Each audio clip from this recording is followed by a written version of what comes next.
Right, if you put backup camera on an this is an '09, so I think an '07 to 12 are the same. So we're gonna hook up an Android right here. Everything's plugged in, plugged up, but there's no camera. So I need to figure out which color is positive, which one's 6 volt.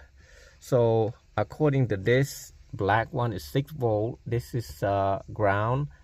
This is positive V positive. This is V negative. So basically, I cut the wire right there, so I know this black wire was positive and this white is negative. So I got the black one going to the red, and then the white, which is negative. Basically, when I say that, I'll explain it to you.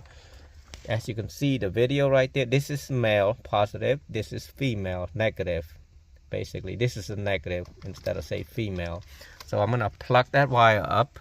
Got an 09, 08, 09, 06, probably the same Toyota Tacoma. I'm gonna I installed the Android from Amazon. So took me about 45 minutes to figure out how to get it to work. So basically on the steering wheel